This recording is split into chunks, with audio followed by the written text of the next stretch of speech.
৭৭ আর এই গিয়ে ৭৮। মোটে ৭৮। এর চেয়ে বেশি তো নবাবের দেহরক্ষীর কাছে থাকে। দূর দূর দূর দূর, অনেকদিন মহারাজকে হাত করে মোহর নেওয়া হয়নি। কিছু একটা করতেই হবে।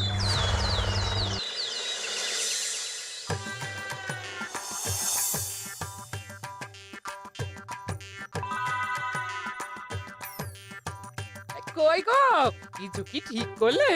রাজকুমারের জন্মদিনে কি উপহার দেবে? হ্যাঁ গো, পেয়েছি। এই দেখো। উমা, এই যে তোমার ছোটবেলা সোনার আংটিখানা।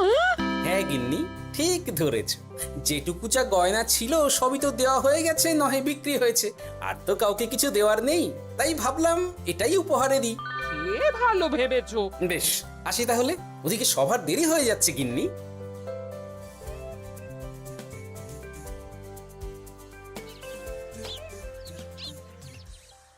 আচ্ছা শোনো, একটা কথা বলতে ভুলে গেছিলাম। আজ একটু তাড়াতাড়ি বাড়ি এসো, শাড়িওয়ালাকে আসতে বলেছি দুপুরে। আবার শাড়িওয়ালা কেন? আরে তুমি ভুলে গেলে, সামনে আমার বোনদির বিয়ে, তার জন্য নতুন শাড়ি লাগবে না গো। একমাত্র বড় মাসির মেয়ে বলে কথা। বুঝলাম।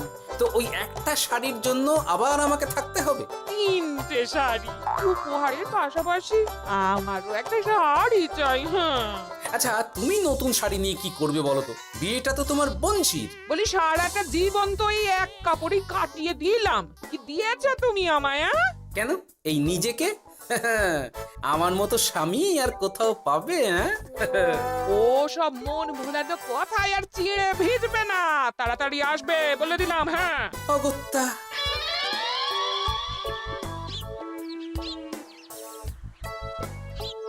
দূর, গিন্নিরও যত কথা সব বেরোনোর সময়। আবার তাড়াতাড়ি ফিরেও আসতে হবে শাড়ির জন্য। দেখি মহারাজকে বলি অগ্রিম বেতনের জন্য, না হলে তো শাড়ি কেনা যাবে না। তাও একটা হলে হতো, কিন্তু এনাকেও দিতে হবে। আসলে সত্যিই তো, গিন্নি আমার কত যত্ন আত্তি করে, কিন্তু তাকে আজ পর্যন্ত তেমন কিছু উপহার দিতে পারেনি। না, গিয়ে বলি।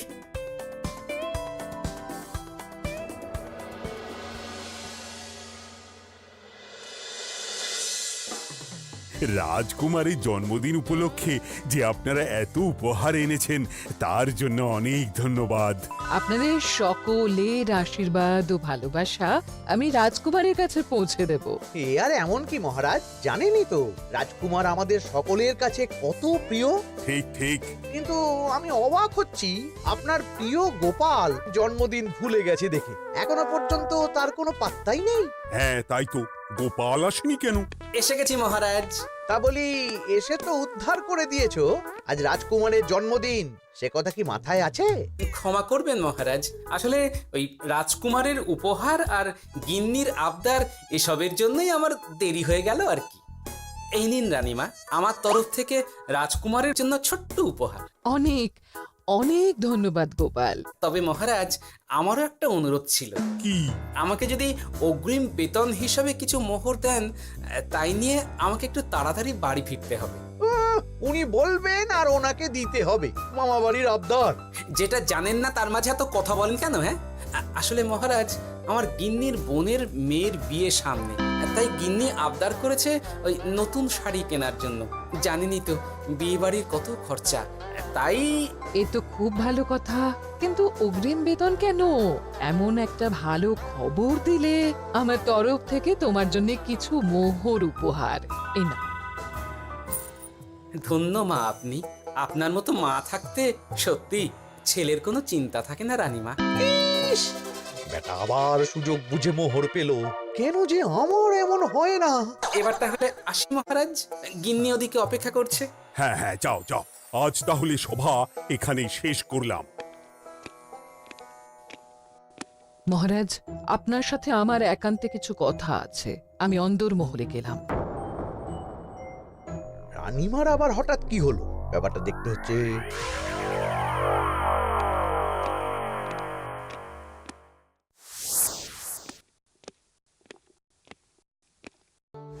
আজ আমি বুঝতে পারছি আপনি আমাকে একদম ভালোবাসেন না মহারাজ।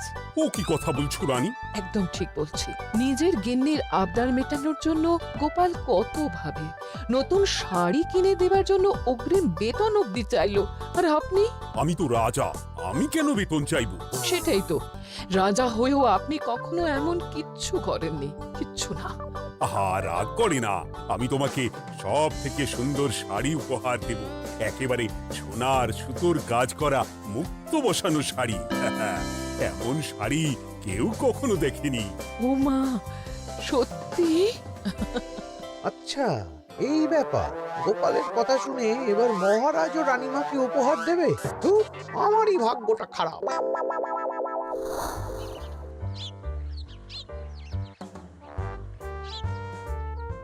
হাজার চেষ্টা করেও গোপালকে আটকানো যায় না। দূর দূর দূর, আমি যা চেয়েছিলাম তা ওই গোপাল পেয়ে গেল। ও কি গো, তুমি কার সাথে কথা বলছো? দুর্ভাগ্যর সাথে। কি সব অলক্ষণে কথা? কি হয়েছে? কি আর হবে, সবই তো তোমার দোষ। আমার দোষ? হ্যাঁ, তুমি আমার কাছে বায়না করো না কেন কিছু? তুমি বায়না করনি বলেই আজ আমি রানীমার কাছ থেকে মোহর পেলাম না, কিন্তু গোপাল পেয়ে গেল। এবার বুঝলাম। ঠিক আছে, এখন তাহলে বায়না করছি, তুমি কাল গিয়ে সেটা রানীমাকে জানাবে, ঠিক আছে?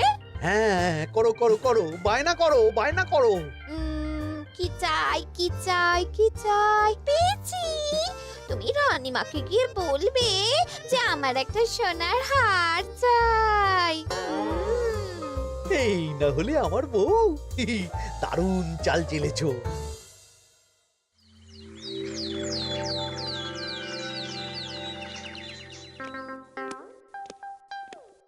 কি গো মন্ত্রী, আজ যে তুমি দেরি করলে বড়। আগে মহারাজ, আমাকে সময় নিয়ে শোনাতে শোনাতে মন্ত্রীমশাইয়ের মনে হয় নিজেরই সময় জ্ঞান খারাপ হয়ে গেছে। তুমি থামো তো মহারাজ, আমারও খুব বড় একটা বিপদ হয়ে গেছে।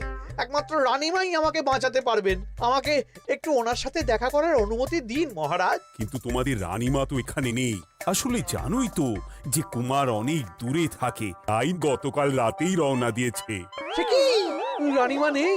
এবার কি হবে আমার? কেন কেন কেন, কি হয়েছে? আসলে মহারাজ, আমার বউ আমার কাছে সোনার হার গড়িয়ে দেওয়ার বায়না করেছে, তাই আমার। বুঝেছি বুঝেছি, চুপ করো তুমি। এখন তোমাকে মোহর দিতে পারবো না। কেন মহারাজ? পরের মাসে দিতে পারবো। আসলে তোমাদের রানীমাকে সোনার সুতো দিয়ে কাজ করা এক শাড়ি উপহার করেছি সদ্য, যার জন্য অনেক খরচ হয়ে গেছে। তাহলে আমার সোনার হার পরের মাসে গড়িয়ে দিও। এটা তো ঠিক না। গোপাল আপনার প্রিয় বলে যখন যা চায় তখনই সাথে সাথেই পেয়ে যায়, আর আমার বেলায় এমন। এমন কোনো ব্যাপার নয় মন্ত্রী। মহারাজ, আপনি বরং আমাকে দেওয়া মোহরগুলো আমার অগ্রিম বেতন হিসেবে ধরুন, না হলে মন্ত্রীমশাই এমন অভিযোগ বারবার করবেন। আহা গোপাল, তোমাকে তো স্বয়ং রানীমা উপহার দিয়েছেন, এসব কিছু করতে হবে না। যেমন আছে তেমনই থাক। ঠিক আছে, আমিও দেখে নেব পরে। কি দেখে নেবে মন্ত্রী? না না, ও কিছু না মহারাজ, পরেই দেখে হার গড়ানোর কথা বলছি। না, মন্ত্রীর হাবভাব মোটেই ঠিক ভালো লাগছে না। বেটা মনে মনে নিশ্চয়ই কোনো ফন্দি আটছে আমার বিরুদ্ধে। কিছু একটা করতেই হবে। গোপালের ওই মোহর উপহার পাওয়াটা আমি কিছুতেই মেনে নিতে পারছি না। একটু মাথা খাটাই, একটু মাথা খাটাই। উপায় পেয়েছি। আমাকে এখনই নবাবের কাছে গিয়ে মহারাজের নামে বলতে হবে।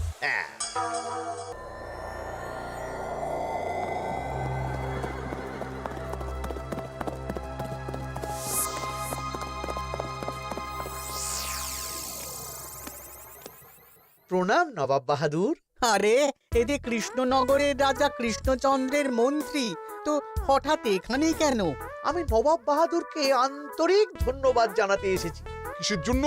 এই যে আমরা খুব খুশি রাজা কৃষ্ণচন্দ্রের মতো একজন শক্তিশালী রাজা পেয়ে। শুধু সামরিক বলেই নয়, আর্থিক, সামাজিক, রাজনৈতিক সব দিক থেকে।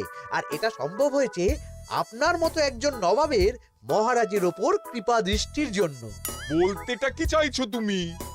তেমন কিছুই না, আপনার গুণগান করছি। নইলে আপনিই বলুন না, আমাদের মহারাজ কখনো সোনার সুতোয় বোনা মুক্তোর কাজ করা শাড়ি কিনে রানীমাকে উপহার দিতে পারে? কি সোনার শাড়ি? হ্যাঁ, এমন দামি শাড়ি যা হয়তো নবাবের কাছেও নেই। ঠিক আছে তুমি এখন আসতে পারো। আর শোনো, আমি তোমাদের রাজ্য পরিদর্শনের জন্য লোক পাঠাবো। কবে কখন সেটা কাল তোমাদের সূচনা পাঠিয়ে দেবো, কেমন? তো ঠিক জায়গাতেই আগুনটা ধরিয়েছি মনে হচ্ছে। বেশ, ব্যাপারটা আমার মোটেই ঠিক লাগছে না উজির। কৃষ্ণচন্দ্রর মতো এক সামান্য রাজা এত দামি শাড়ি কিনলো কি করে? কালো বাজারি করছে না তো? আমিও একই কথা ভাবছিলাম হুজুর। এক কাজ করো, কালকে কৃষ্ণনগরে খবর পাঠাও। 2 দিন পর রাজকার্য পরিদর্শনের জন্য তুমি সেখানে যাবে। সব খতিয়ে দেখবে, আর কিছু বেগতিক বা গরমিল দেখলে সেটা বাজেয়াপ্ত করে নেবে, কেমন? আজ্ঞে হুজুর।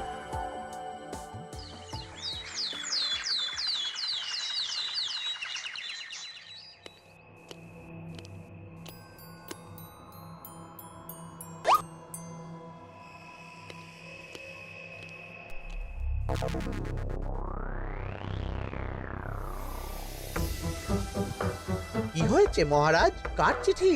নবাবের রাজকার্য পরিদর্শনের জন্য লোক পাঠাবে 2 দিন পর। এতে চিন্তার কি আছে মহারাজ? চিন্তার বিষয় আছে। নবাব আমার রাজকোষের হিসাবও মিলিয়ে দেখতে চায়। কোনো একটা ভাবে নবাবের কানে আমার সোনার শাড়ি কেনার কথাটা চলে গেছে, তাই সন্দেহ করছে। সে কি কাণ্ড! নবাবকে তো চিনি, ভুল ধরার কোনো সুযোগ ছাড়বে না। আর চিঠিতে পরিষ্কার লিখে দিয়েছে, হিসেবের একটু এদিক ওদিক হলেই সে সব বাজেয়াপ্ত করে নেবে। হায় কপাল, এ সব হয়েছে গোপালের জন্য। অমনি শুরু করে দিলেন। আচ্ছা, আমি আবার কি করেছি বলুন তো? তুমিই তো করেছো। সেদিন যদি তুমি তোমার গিন্নির শাড়ি কেনার কথাটা রানীমার কানে না তুলতে, তাহলে রানীমাও মহারাজের কাছে শাড়ির জন্য বায়না করতেন না, মহারাজও সোনার শাড়ি কিনতেন না, আর নবাবও জানতে পারতেন না। একদম ঠিক কথা বলেছ মন্ত্রী, সব দোষ তোমার গোপাল। মহারাজ, আপনি এমন বলছেন? হ্যাঁ বলছি, কারণ এটাই হয়েছে। দুশ্চিন্তায় এখন মাথা খারাপ হয়ে যাচ্ছে আমার। আমি জানি না তোমার জন্য আজ অব্দি এমন বিপদে কবে পড়েছি। এবার তোমাকেই এখান থেকে বেরোনোর উপায় বের করতে হবে। আর যদি তা না করতে পারো, তাহলে আজ পর্যন্ত তোমাকে যত মোহর উপহার দেওয়া হয়েছে সেই সব উপহারের মোহর ফেরত দিতে হবে। সব মোহর যে প্রায় খরচ হয়ে গেছে মহারাজ, আবার আমি কোথা থেকে পাবো? সেটা তুমি জানো। এইবার গোপাল ভালো মতো জব্দ হয়েছে। এই যে লঘু পাপে গুরুদণ্ড। গোপাল পড়ল ফাঁদে। এমন দেখে মন্ত্রী হাসে আর আমার মনটা কাঁদে।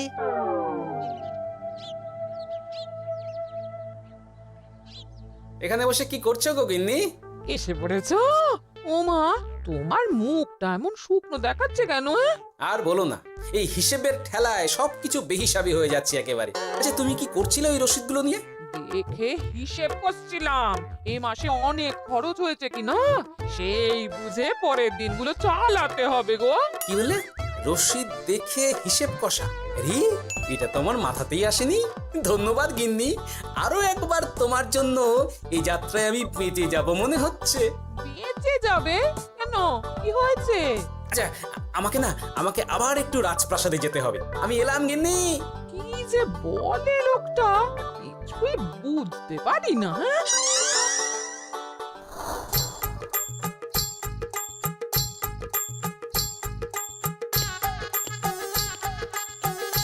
আসতে পারি মহারাজ?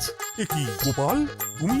আর কোনো চিন্তা নেই মহারাজ, নবাবকে হিসেব বোঝানোর উপায় পেয়ে গেছি। কি বলছো? কি উপায়? এই দুদিনে আপনি শুধু সকল প্রজাদের কাছ থেকে পুরনো রসিদ সংগ্রহ করুন, তাহলেই কেল্লা ফতে। তাই নাকি? আর নয়তো কি? তবে এ ব্যাপারে মন্ত্রী মশাইকে কিন্তু কিচ্ছু জানতে দেওয়া যাবে না। শুধু আমি যা বলছি তাই করুন মহারাজ। সে তো বুঝলাম, কিন্তু প্রজাদের থেকে পুরনো রসিদ সংগ্রহের কথা ঘোষণা করলেই মন্ত্রী এমনি জানতে পেরে যাবে। চিন্তা করবেন না মহারাজ, আমার কাছে এটারও উপায় আছে।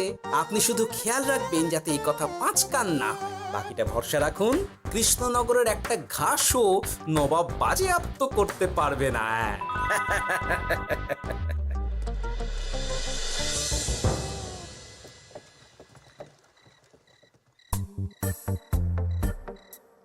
গোপাল দাদু, আমরা সব চলে এসেছি। ভালো সময় এসেছিস। তোদের দাদুর ভবিষ্যৎ এখন তোদেরই হাতে। আপন করে বলছো কেন দাদু? আমরা থাকতে তোমার কিচ্ছু হবে না, শুধু বলো না কি করতে হবে। জানি তো, তোদের যেটা করতে হবে সেটা হলো সবার বাড়ি বাড়ি গিয়ে পুরনো রসিদ সংগ্রহ করতে হবে।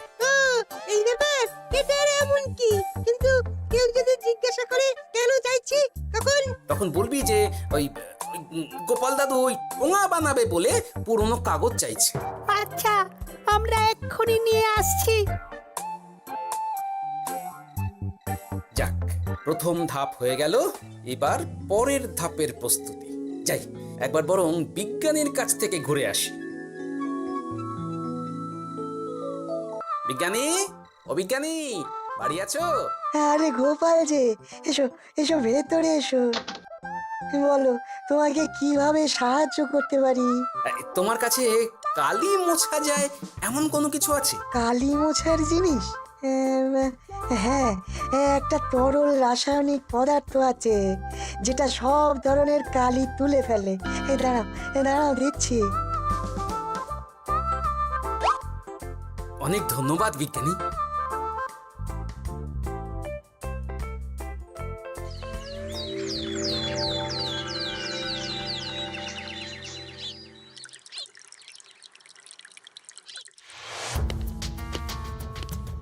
আসুন আসুন, আপনার জন্যই তো অপেক্ষা করছিলাম। তাই নাকি? এতটা পথ উনি এসেছেন, আগে ওনার জন্য শরবত ও মিষ্টির ব্যবস্থা করি। এই যে মহারাজ, আমি জল মিষ্টির ব্যবস্থা করে এনেছি, এটাও সাথে নিন। এটা কি? কেন হিসেব? ভোলা ময়রা পাঠিয়েছে এই মিষ্টি ও শরবতের দাম।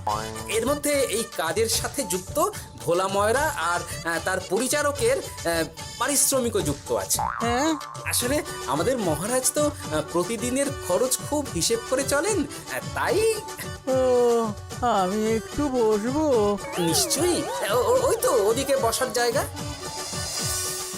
আপনি কি হাওয়া খাবেন উজির সাহেব? তাহলে রশিদে ওটাও যুক্ত করব। মশকরা হচ্ছে? আহা, রেগে যাচ্ছেন কেন? আপনার সাথে মশকরা করার মতো স্পর্ধা আমার নেই উজির সাহেব। আসলে মাসের শেষ তো, তাই একটু বেশি হিসেবে চলতে হচ্ছে আর কি। আমাকে হিসেব দেখাচ্ছ? আর রাজা কৃষ্ণচন্দ্র যে সোনার সুতোয় বোনা শাড়ি কিনতে পারলো, সেটার হিসেব কোথায়? একটা সামান্য রাজা এত অর্থ পায় কোথা থেকে? এ আবার কেমন কথা? মহারাজ যা কিনেছেন সেটা তো তার জমানো অর্থ দিয়েই কেনা। আমি বিপথে কোনো কাজ করি না। সেটা তো রাজকোষের হিসেব দেখলেই বোঝা যাবে। শুনে রাখো গোপাল, একটুও যদি হিসেব এদিক ওদিক দেখি না, তাহলে সব বাজেয়াপ্ত করে দেব। কোনো চালাকি নয়, কোনো চালাকি নয়। বেশ, তবে করুন হিসেব। আমাদের কাছে কিন্তু সব কিছুর রসিদ আছে। কই গো, আনো সব, আনো আনো।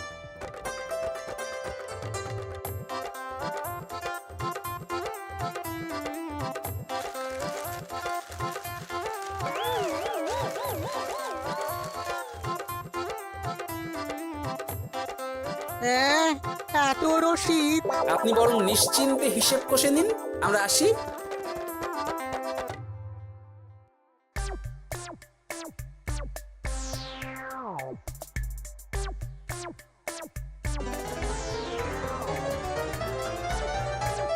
বাবারে, এত হিসেব কষে কষে তো মাথা ঝিমঝিম করছে, খিদেতেও পেট চুই চুই করছে। আপনার হিসেব কত দূর উজির সাহেব? আমাকে এখান থেকে নিয়ে চলো গোপাল, আমি আর পারছি না। ও কি, অঙ্ক কষে কষে তো আপনার সব শক্তি শেষ হয়ে গেছে দেখছি।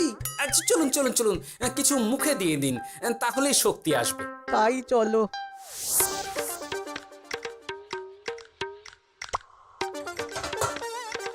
নিন, এটা হলো দুপুরের খাবার, আনাজ মশলা এমনকি রান্নার ঠাকুরেরও পারিশ্রমিকের হিসেব। এবার আমি পাগল হয়ে যাব। আমি আর কোনো হিসেব দেখতে চাই না। সব সময় কি আর হিসেব নিয়ে চলা যায় নাকি? কি আর করা যাবে বলুন? হিসেবে না চললে আপনি তো মহারাজের উপার্জনের উপর সন্দেহ করবেন, আর বেশি খরচ হলেই সম্পত্তি বাজেয়াপ্ত করবেন। তাই বলে সব কিছুতেই হিসেব? কোনো একদিকে বেশি খরচ হলে বাকি দিকগুলো এভাবেই কম করে চলতে হয়। কি ঠিক বলিনি? আমি আমার ভুল বুঝতে পেরেছি গোপাল, এবার আমাকে রেহাই দাও। আসলে তোমাদের মন্ত্রী নবাবের কাছে গিয়ে তোমাদের রাজা নামে উস্কেছে। কি? মন্ত্রী এই রে খেয়েছে, আর পালাতে হবে দেখছি। ঠিক জানতাম মোহরের জন্যই এত কিছু। তাই তো নবাব এমন করেছেন। বেশ, এবার আমি ফিরে গিয়ে নবাবকে সব জানিয়ে দিচ্ছি। সত্যি গোপাল, তোমার তুলনা হয় না। আর মন্ত্রী, আগে মহারাজ, তুমি যা করেছো তার কোনো ক্ষমা নেই। তোমার জন্যই আমার এত হয়রানি হয়েছে। ভুল হয়ে গেছে, আমাকে ক্ষমা করে দিন মহারাজ। গোপালের ওপরে হিংসে করে এমন করেছি, আর হবে না। একটা সুযোগ দিন মহারাজ। হ্যাঁ মহারাজ, সুযোগ দিয়েই দিন। বেশ, তবে তোমার শাস্তি হলো রানীমাকে আমি যে সোনা শাড়ি কিনে দিয়েছি সেটার পুরো দাম তোমাকে আমায় দিতে হবে। হ্যাঁ?